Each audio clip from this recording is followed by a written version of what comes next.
देखिए, एक हदीस में नबी अकरम सल्लल्लाहु अलैहि वसल्लम ने फरमाया कि रोज़ेदार को 4 चीज़ें मांगनी चाहिए।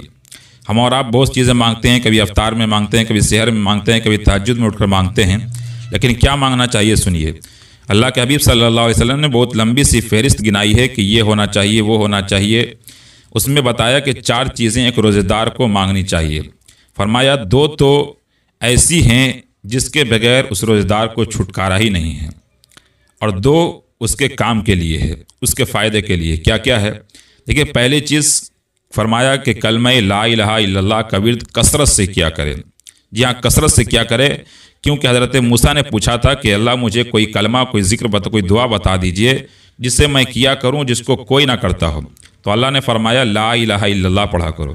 तो हज़रत मूसा ने फरमाया ये तो सब करते हैं।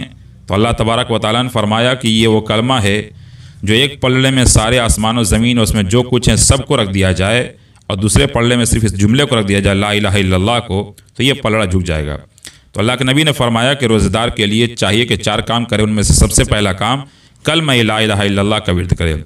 दूसरा काम कसरत से इस्तिग़फ़ार करे।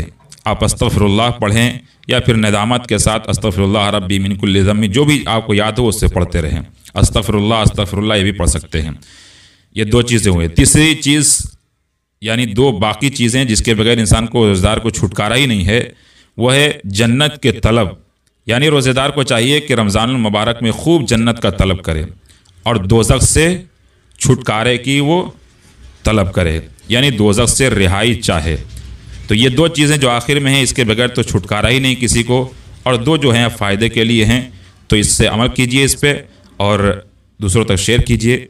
अल्लाह तबारक व तआला हम तमाम लोगों को ये सब बातों पर अमल करने वाला बनाए। आमीन। अस्सलामु अलैकुम व रहमतुल्लाहि।